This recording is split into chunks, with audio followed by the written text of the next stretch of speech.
অত্যাধুনিক যন্ত্রপাতি ও আধুনিক চিকিৎসা সেবা নিয়ে পপুলার ডেন্টাল কেয়ার এখন আপনার শহর বেলকুচির মুকুন্দগাতিতে। আমাদের ঠিকানা মুকুন্দগাতি বাজার, গার্লস স্কুলের সামনে, তালুকদার মার্কেটের দ্বিতীয় তলা, বেলকুচি, সিরাজগঞ্জ।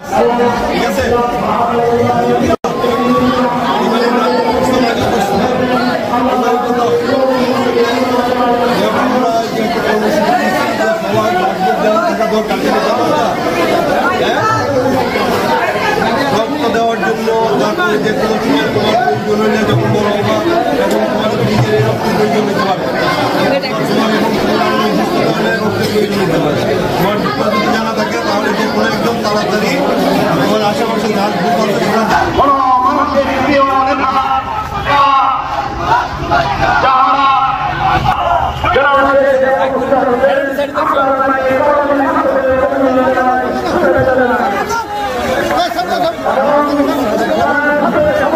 বক্তব্য লাগবে রাস্তাটা সিপ লাইনের রাস্তাটা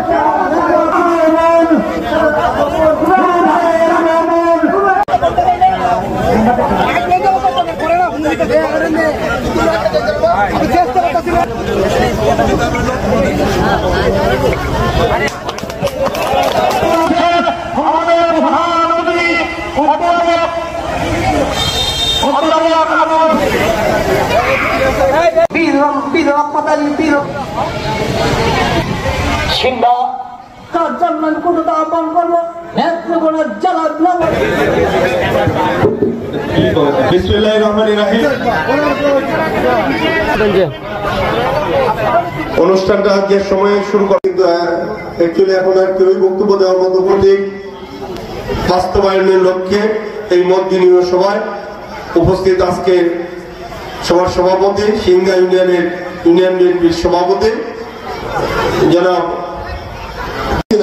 জেলা বিএনপির সাবেক বীর মুক্তিযোদ্ধা, ভারপ্রাপ্ত উপসাংগঠনিক সম্পাদক নেত্রকোনা মারিগাদা, গ্রিন সিগন্যাল এটা হয়তো আপনাদের মিডিয়াতে বানানো কিংবা একটা পত্র পত্রিকায় চলা কথা একটা।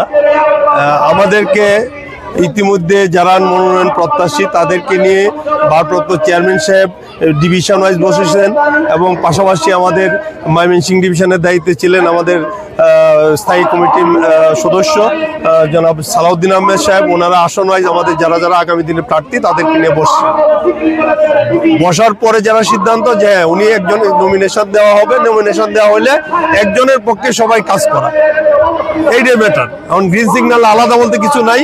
এখন অনেকে অনেক জায়গায় বলছেন যে উনি জানাবেন কিংবা এটা এখন আমরা এখনো এই ব্যাপারে আমরা কি বল না, তবে আগামী দিনে উনি ক্লিয়ার করবে কাকে নমিনেশন দেওয়া হবে, এটা খুব তাড়াতাড়ি জানিয়ে দেওয়া হবে। আমরা এই মুহূর্তে আমাদের পক্ষ থেকে ব্যক্তিগত কোনো প্রচারণা যাচ্ছে না। আমরা আমাদের দলের পক্ষ থেকে ঘোষণা করা 31 দফা নিয়ে আমরা কথা বলছি। 31 দফা মানুষকে বোঝাতে চেষ্টা করতেছি, মানুষের ধরে যে আমরা কি করতে চাই আগামী দিনে। আপনাদের ভোটে যদি আমরা ক্ষমতায় আসি, বিএনপি দায়িত্ব পায়, তাহলে দল কেমনে, দেশ কেমনে চালানো হবে, কোন কোন পেশা, প্রত্যেকটা সেক্টরকে। মতিন স্টোর অ্যান্ড ফুল ঘর, এখানে সকল প্রকার ফুল সহ দেশি বিদেশি কসমেটিক্স পাওয়া যায়। SM সুপার মার্কেট, মুকুন্দগাতি বাজার, বেলকুচি, সিরাজগঞ্জ। প্রোপাইটার আব্দুল মতিন। কাজ করে আমরা 31 দফা দিয়েছি। পাশাপাশি আমরা ধানের শীষের পক্ষে ভোটও চাচ্ছি। এখানে কোনো ব্যক্তি কেন্দ্রিক ভোট চাচ্ছি না, আমরা ধানের শীষের পক্ষে ভোট চাচ্ছি। আমাদের এখানে যাকেই নমিনেশন দেওয়া হবে তার পক্ষেই যেন ভোটটা হয়, আমরা সেই কথা বলছি। আর যেহেতু আমি 18 সালে নির্বাচন করেছিলাম, আশাবাদী ইনশাল্লাহ হয়তো নমিনেশন যদি আমি পাই তাহলে আমার পক্ষে ভোট যেন, আর যে পাবে তার পক্ষে আমাদের কাজ করতে।